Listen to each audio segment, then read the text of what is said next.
families acknowledged their sons. Landlords and courts often did not. It wasn't like this everywhere, and it began to change, of course, because we fought, because we founded organizations like ACT UP, and because we refused to be second-class citizens, so that by the end of the 1980s, people really were sick of it. We were sick of it. We wanted something to change. And marriage is one of the things that happens. But it was a major victory in 1989 when the New York Supreme Court ruled that a gay man named Miguel Brodsky couldn't be evicted from the rent-controlled apartment he had shared with his lover, Leslie Blanchard. The two men had lived in this apartment for more than 10 years. Blanchard died, and the landlords wanted to throw Brodsky out. And he had to go to court to stay in the place that he lived, where all the things that he owned and the little memories that he had built with Blanchard were gathered. And the New York Supreme Court put it this way. It's pretty amazing. They said, Miguel and Leslie lived together as permanent life partners for more than 10 years. They regarded one another and were regarded by friends and family as spouses. The two men's families were aware of the nature of the relationship, and they regularly visited each other's families and attended family functions together as a couple. Even today, appellant continues to maintain a relationship, that is to say Miguel, with Blanchard's niece, who considers him an uncle, and the rest of the family who consider him a son and a brother. It was a court. As manifestos go, it's pretty tame stuff, and yet historically, it was pretty major. The effect was no less than the boy who told the crowd that the emperor had no clothes on. Miguel and Leslie, the court said, were married. They were a family. They deserved the protections extended to other families.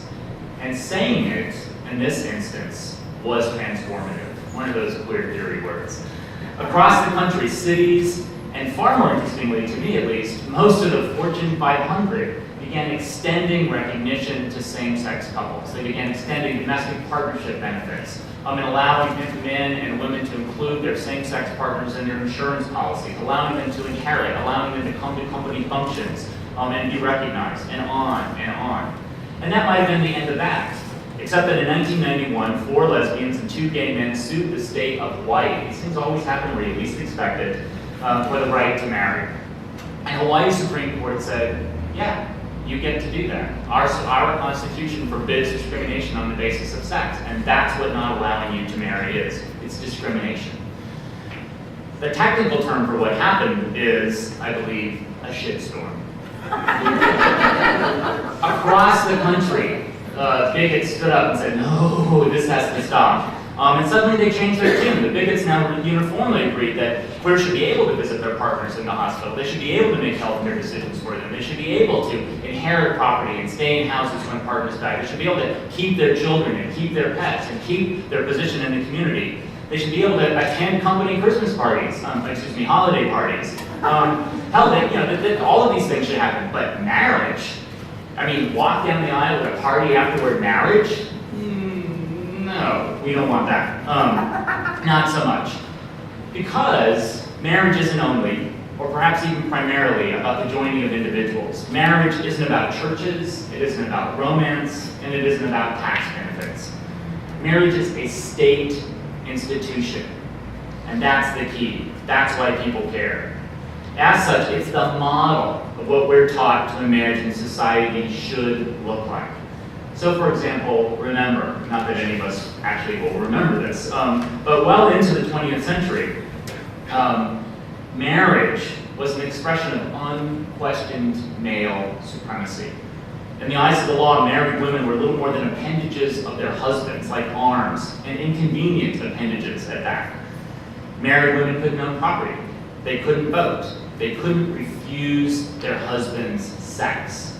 They couldn't make decisions about the welfare of their children. They couldn't do anything without the permission of their husband. This changed slowly over the course of the 20th century, but not without resistance. Men argued, of course, that male superiority was natural.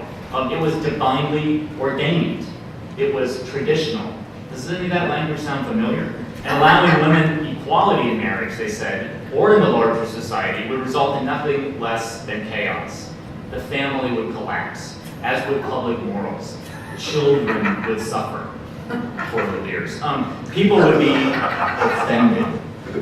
These arguments, I hope, sound ridiculous to us now, but even in the 1970s, they made sense to a lot of people.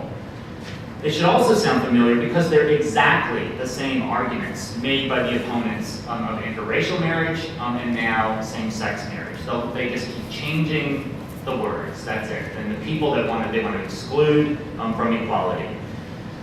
Because marriage isn't just about individuals. Marriage is about power. Marriage is about status. Marriage is about inclusion.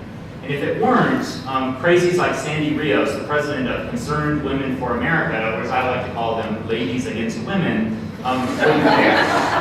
And wouldn't proclaim, after Massachusetts decided that gay couples could marry in 2004, Rios stood up and said this. She said, "The time is now. If you don't do something about this, then you cannot in 20 years, when you see the American public disintegrating, you see our enemies overtaking us, because we have no moral will, you remember, you did nothing." Crazy? Absolutely. But is she onto something? Also absolutely. Because what Rios is saying is that if queers marry, the world as she imagined it is over. And I think that's a good thing. Rios doesn't want people to marry like us to marry because she doesn't want to admit that our lives are as worthy of respect as she believes hers to be. It's that simple. Or at least it is in Iowa. Earlier this year, the Iowa Supreme Court said what needed saying, noting that 6 couples who had sued for the right to marry are, and I quote, like most Iowans. They're responsible, caring, and productive individuals. Productive is very important here. They maintain important jobs or are retired. And I love that one as well. And are contributing, benevolent members of their communities. They include a nurse, business manager, insurance analyst, bank agent, stay-at-home parent, church organist, and piano teacher, museum director, federal employee, social worker, teacher, and 2 retired teachers.